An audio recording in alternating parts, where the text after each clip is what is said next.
Well, boys and girls, what have we here, you may be asking yourselves. What we actually have here is an 88-year-old motorbike.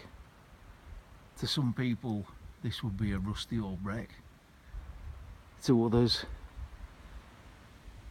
it would have other meanings. To me it's amazing.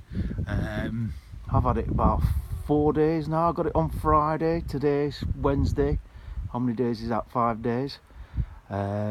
This is the bike as I got it.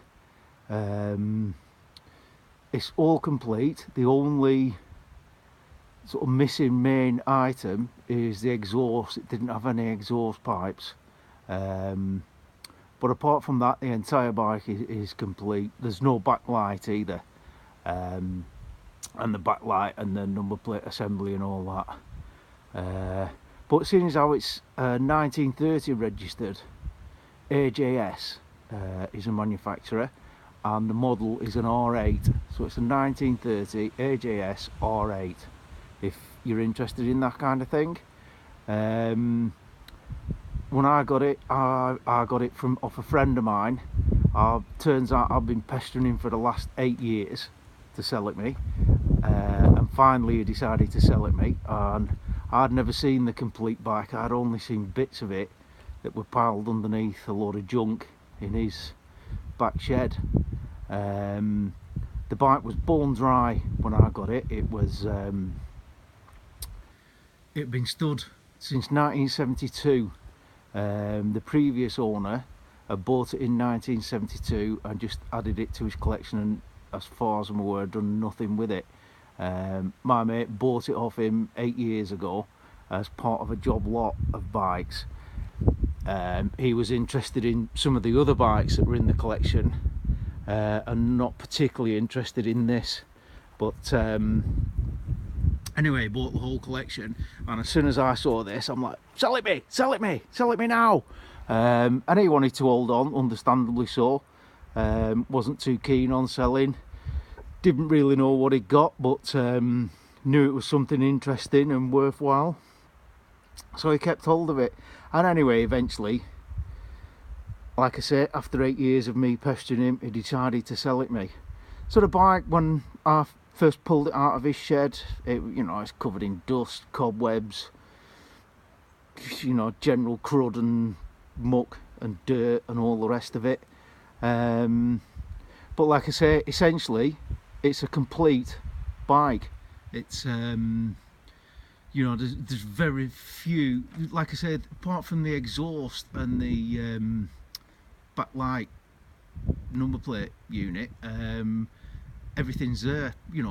Obviously as I go further into it, I might find one or two small little bits missing, like for instance the points cover on the mag dyno. I don't know if you can see in this picture, that's missing. Little bits of things like that that at this stage aren't too important. So this is the bike. Like I said, this is how I got it. Came home on my trailer, about a 150-mile trip, and that trailer trip blew all the dust and cobwebs, and it actually took a lot of the crud off it. I was surprised when I got home as to how much had blown away. Like I say, it was covered in cobwebs, dust, bits of crap and all sorts of stuff from being stood for, well, if it was put away, I know for a fact it was put away in 1972, and so therefore, quick mental arithmetic, is that 46 years ago? Something like that. It doesn't matter, but it's been stood for a long time, so obviously, as you'll understand, it's gathered a lot of dust over those years of storage. All I've done to the bike so far is I got home late at night last Friday, sort of midnight, early hours of the morning, and I just drenched it. I took the tank and seat just held on by gravity at the moment, so I took those off to transport it, and I just drenched it completely from one end to the other in WD-40. I then stuck it in my living room. I pulled it out again on Saturday it would be. Did the same again, just drenched it all in WD-40, had a prod and a poke, put it back in the living room, brought it out again the following day, Sunday, plenty of WD-40 again, and this time I sort of well, started to get a bit, sort of start doing things to it. I filled the oil tank right up to the brim, filled the gearbox right up to the brim with oil, took the plug out, took the piston down to bottom dead centre, and filled the bore up with oil as well.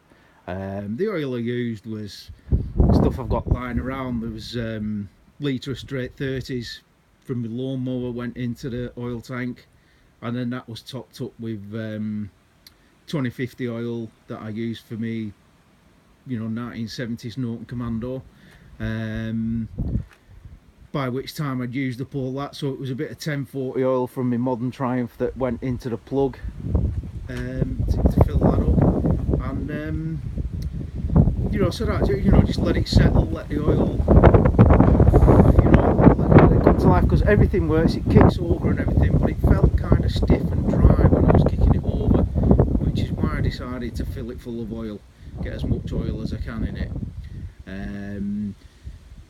Yesterday, no, not yesterday, the day before, Monday, I had it out again on these very pallets on my new standback. I'd gasp in amazement.